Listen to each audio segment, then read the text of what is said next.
ऐसे शून्य में चित्त से ठहर जाएगा। शून्य का मतलब कोई आधार नहीं होगा उस चित्त के लिए ठहरने। ऐसे जैसे यह आकाश है तैसे हृदय आकाश में वो ठहर जाएगा। तो ये जो है तो प्रगाढ़ ध्यान की अवस्था कहलाएगी। अब फिर इसमें आते हैं स्टेजेस। तो उपनिषद में तो इनको समाधि का नाम दे दिया गया है। तो थोड़ा आगे बढ़े गए हम तो वहाँ के बहुत आगे चले जा रहे हैं। और चलो लौट के बताएं। तो वो स्वरूप जहाँ ऐसी स्थिति में हो ध्याता अपने को भूल जाए, मैं ध्यान कर रहा हूँ इसका ज्ञान न रहे, केवल स्वरूप रहे, ये हुआ प्रगाढ़ ध्यान और जागृत समाधि से कह देते हैं। और इसके बाद ये स्वरूप गायब हो जाता है देखते देखते। जैसे स्वप्नावस्था में बहुत चीजें दिखती हैं, ऐसे कुछ अपने नाना जन्मों के संस्कार उद्भूत होते हैं और निकलने लगते हैं। ऐसे साधक कभी शुभ संस्कारों को देखता है तो प्रसन्न होता है, अशुभ संस्कार को देखता है तो उसे क्लेश होता है कि क्या हो गया, साधना में गिरावट आ गई कि क्या हुआ, ये क्या सब दिखने लगा होता है। तो वो भी एक अवस्था है। कोई गुरु अगर समर्थ है तो आने नहीं देता, फट से आगे बढ़ा देता है अपने स्पिरिचुअल पावर से, इस अवस्था से आगे। इसको कहते हैं स्वप्न समाधि। उसके बाद जागृत स्वप्न के बाद सुषुप्ति। ध्यान धरते धरते एक ऐसी अवस्था आएगी कि स्वरूप भी गायब होगा, ये जो है संस्कार जो आते हैं स्वप्न जैसे बन करके दिखते हैं वो भी दिखना बंद हो जाएगा और प्रगाढ़ जो है ध्यान लग जाएगा। होशो हवा कहता रहे, ध्याता ध्यान दे, ये तृप्ति मिट जाएगी। जैसा हम कह रहे हैं वो शायद ऐसी है। ध्याता ध्यान और ध्येय तीनों खत्म, वो है प्रगाढ़। उसको उपनिषदों ने जागृत स्वप्न सुषुप्ति समाधि कहा है, लेकिन योग दर्शन इन तीनों को प्रगाढ़ ध्यान की अवस्था कहा। तो हम ये कह रहे हैं कि जहाँ हनुमान जी और लंकिनी का युद्ध हुआ है तो वो वहाँ की बात है जहाँ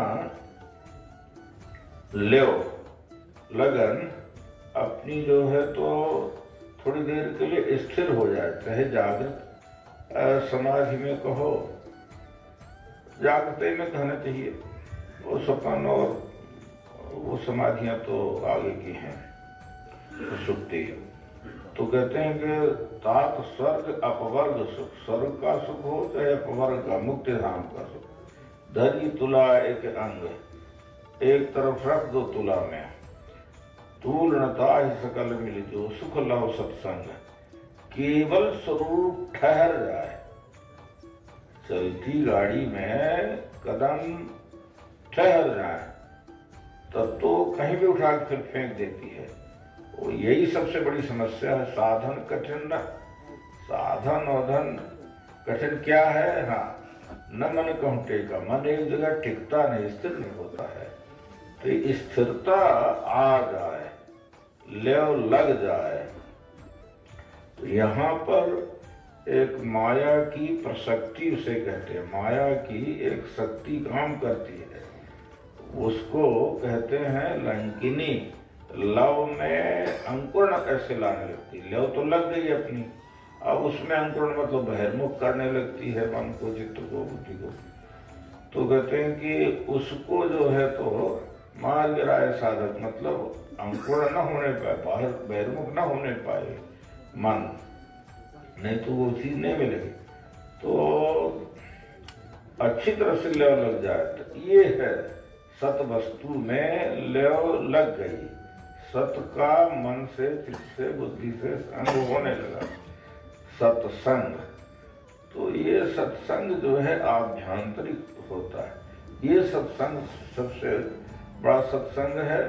पूर्णता सकल मिल जो सुख लव, लव मात्र का जो है सत्संग जो होता है उसमें जो एक वो कहते हैं सुखानुभूति जो होती है वो उसकी तुलना में ये स्वर्ग और ऊपर के सुख नहीं आते हैं, ये ज्यादा जो है तो माना गया है। अब बताओ, हम जिस सत्संग की बात करते हैं, जिस सत्संग की बात गोस्वामी तुलसीदास मानस में बताते हैं, वो सत्संग में तो बोलने का सवाल ही नहीं उठता है। बोलना तो इसलिए कि उसको बता दिया जाए, समझा दिया जाए, सिखा दिया जाए, इसके लिए ये वाक्य ज्ञान से मतलब है। बाह्य सत्संग केवल इसके लिए होता है कि बात को समझ लिया जाए अच्छी तरह से। हम थ्योरी समझ लेंगे तब तो प्रैक्टिकल करेंगे, तो थ्योरी समझ में न आ जाए इसके लिए बोला बताया जाता है। तो ये थ्योरी सब जानते हैं, जितने लोग सब पढ़ते हैं, पुस्तकें दुनिया भर की बनी है, हर मिशन की अपने यहाँ भी सब जगह की बनी है। तो क्या बताना, क्या बोलना, वो जरूरत है बोलने की। तो हम तो यही कहते हैं भाई, साहित्य पढ़ो, साहित्य पढ़ो। हाँ, पढ़ने के बाद ये सत्संग बताना चाहिए कि ये है सच्चा सत्संग। ध्यान, और ये ध्यान अगर आ जाए तो फिर ये ध्यान ही प्रगाढ़ होता चला जाता है।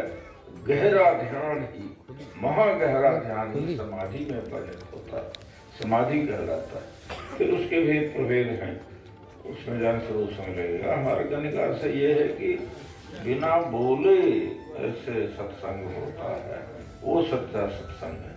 ये तो बाह्य सत्संग है, हो न हो कोई मतलब नहीं है।